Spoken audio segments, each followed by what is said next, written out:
Bonjour à tous et bienvenue dans Coup de pouce pour la planète, votre émission qui parle développement durable. Et c'est parti pour 5 minutes d'infos vertes. Et l'on commence tout de suite par notre traditionnel coup de presse. Cette semaine, 15 000 scientifiques poussent un cri d'alarme pour sauver ce qui peut l'être encore sur notre planète. Les Américains sous pression à la COP23. Enfin, un désherbant naturel aussi efficace que le glyphosate développé en Bretagne. Tour d'horizon de la presse avec Gwenaëlle Lecal. 25 ans, il n'aura fallu que 25 ans pour que des forêts entières disparaissent comme peau de chagrin, pour que le nombre de mammifères, reptiles, amphibiens, oiseaux et poissons chute d'un tiers et pour que les températures s'envolent. 15 000 scientifiques lancent un appel qui est aussi un cri d'alarme, une démarche historique. Il faut agir maintenant pour sauver ce qui peut encore l'être. Ambiance à la COP23. Les émissaires de Donald Trump pour la conférence sur le climat à Bonn étaient des défenseurs des énergies fossiles, grands responsables du changement climatique. Une provocation pour les militants écologistes. Ces émissaires hués ont à peine pu s'exprimer tant les chants des militants étaient forts. Irremplaçable, le glyphosate? Vraiment? L'argument massu des industriels tombe à l'eau. En Bretagne, une entreprise se bat depuis 2009 pour obtenir une autorisation de mise sur le marché d'un désherbant naturel aussi efficace que le glyphosate, mais à la nocivité nulle. Reste à convaincre les industriels et les politiques.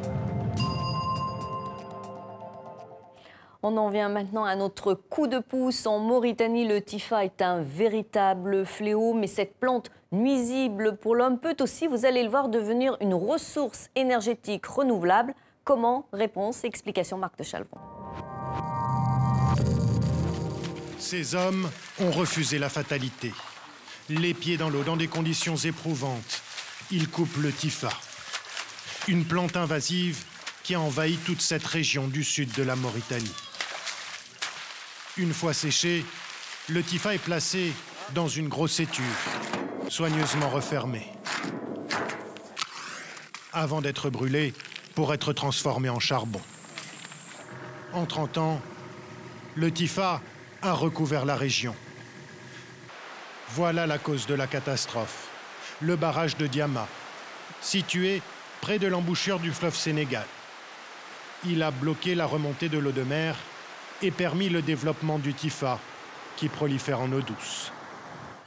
Une fois carbonisé, le typha est amené dans une de ces briqueteries artisanales, gérées par les femmes. Mélangé à de l'argile, le typha devient finalement charbon, après être passé par cette machine. C'est un charbon qui n'a pas d'odeur, qui n'a pas de fumée et qui est moins cher que le charbon de bois.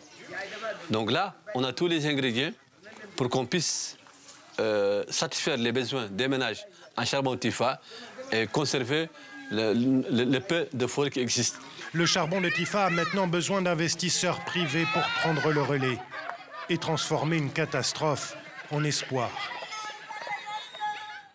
À New Delhi, les écoliers sont retournés en classe lundi malgré le pic de pollution qui perdure. C'est notre carton rouge depuis près d'une semaine. La capitale indienne est en état d'urgence sanitaire enveloppée par un épais brouillard composé de particules fines. Chaque habitant respire l'équivalent de 50 cigarettes par jour.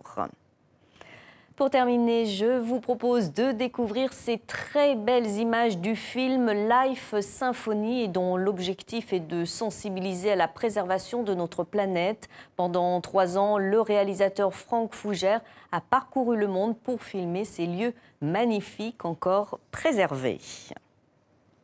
C'est la fin de votre magazine Coup de pouce pour la planète. Rendez-vous la semaine prochaine. D'ici là, prenez soin de la planète. Merci de votre fidélité.